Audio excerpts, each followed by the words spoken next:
विकास विरोधी भी है, लोक कल्याण विरोधी भी है। इनकी दृष्टि सफाई से बाहर नहीं जाती है, इस सफाई के बाहर नहीं सोच सकते।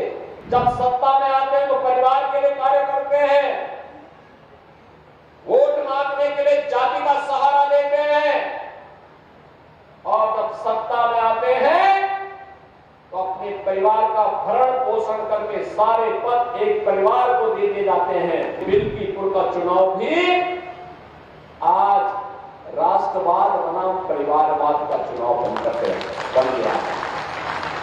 एक पुरानी कहावत है कि कुत्ते की पूंछ कभी सीधी नहीं होती। मैं आपको पिछली बार भी मैंने आंकड़े दिए थे कि 2016 में जिस समाजवादी पार्टी की सरकार थी, अयोध्या में तब एक वर्ष में कुल टूरिस्ट आया था 2,35,000 और 2024 में आए हैं 16 करोड़ 11 लाख,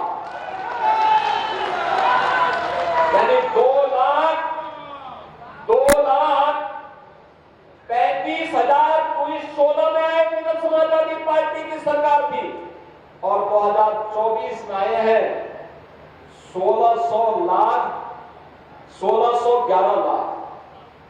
क्या कोई तुलना भी है क्या? बहनों और भाइयों, ये विकास विरोधी भी है, लोक कल्याण विरोधी भी है। इनकी दृष्टि सफाई से बाहर नहीं जाती है, इस सफाई के बाहर नहीं सोच सकते। जब सत्ता में आते हैं तो परिवार के लिए कार्य करते हैं, वोट मांगने के लिए जाति का सहारा लेते हैं, और जब सत्ता में आते हैं तो अपने परिवार का भरण पोषण करके सारे पद एक परिवार को दे दिए जाते हैं। और इसलिए बिल्कीपुर का चुनाव भी आज राष्ट्रवाद बनाम परिवारवाद का चुनाव बन गया।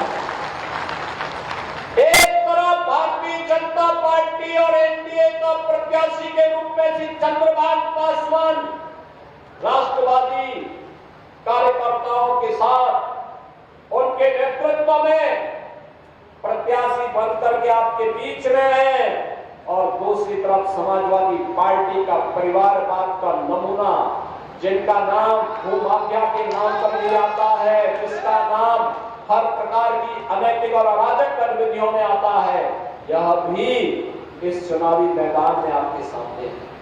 और इसीलिए मैं आपसे कहने के लिए आया हूं, ये कितना भी गिड़गिड़ाए आपके सामने, कितना भी बोले, याद रखना इसकी असलियत तो हमेशा सामने आएगी। याद रखना, सब कुछ सुधर सकता है, व्यक्ति की प्रवृत्ति नहीं सुधरती। एक पुरानी कहावत है कि कुत्ते की पूंछ कभी सीधी नहीं होती। ये सुधरेंगे नहीं, ये सुधरेंगे नहीं, क्योंकि इनका पैसा अपराध करना है, गुंडागर्दी करना है, बेटी और व्यापारी की सुरक्षा में सेंध लगाना है। इनका तो नारा ही किस प्रकार का नारा इनका चलता था। बहनों और भाइयों, ये किसी से नहीं छुपा हुआ है। समाजवादियों का नारा है खाली प्लॉट हमारा है, ये तो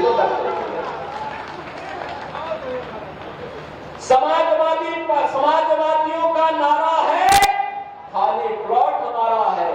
और इसीलिए 2017 में जब हमारी सरकार आई तो हमने एंटी भूमाफिया टास्क फोर्स बनाया था, और बहनों भाइयों, एंटी भूमाफिया टास्क फोर्स ने इन गुंडों से 64,000 एकड़ लैंड कब्जे से खाली करवाई है। इनकी घोषणा